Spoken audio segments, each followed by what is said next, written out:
নোয়াখালী আনেরা এনে খামড়া করছেন কি বন্ধি আনেরা কোন আসরের টিম নিবেন এটা আনেরা নো জানেন নি কেন? আপনারা নিবেন হচ্ছে 12তম আসরের বিপিএল এ 12তম আসর যেটা শুরু হবে সেটা না, আপনি তো 11তম নিবেন। এরকম একটা ভুল করা সাজে এটা মানবে কেউ? এটা কি একটা সেন্সিটিভ বিষয় না? যে জিনিসটা এখন বর্তমানে বিসিবি ধরে বসছে যে নোয়াখালী টিম পাবে কিনা, তাদের তো কমন সেন্সেরই সমস্যা, তাদের তো অ্যাপ্লিকেশনই ভুল, তাহলে আপনার দলটা কিভাবে পাবেন? বিসমিল্লাতে এরকম একটা কন্ডিশন এরকম একটা বলে যারা পুরো পুরো দেশ বা নোয়াখালীবাসীর খুব ইচ্ছা ছিল যে বিপিএল এবার নোয়াখালীতে হবে, তো এরকম একটা কাজ করাটা ভাই সত্যিকার অর্থে। তবে এখানে একটা বিষয় যে দেখতে না চলন বাঁকা, এমনও হতে পারে যে টিম দিবে না নোয়াখালীকে, হয়তো এই জন্য বিসিবি এরকম করছে। বাট এবার কিন্তু বিসিবির হাতে থাকবে না ভাই, আমি আবারও বলি, এটা কিন্তু একটা ম্যানেজমেন্টের হাতে যাবে। তারা কিন্তু চাইবে দেশি বিদেশি যে কোনো প্রতিষ্ঠানই থাক না কেন। তো এটা ভাই একটু কেয়ারফুলি হওয়া উচিত ছিল নোয়াখালীর জন্য।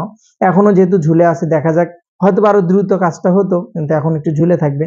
কবে সলিউশন হবে, অর্গানাইজেশনের হাতে যাবে, তবে কিন্তু সলিউশন আসবে। দেখা যাক। Best of luck. সালাম।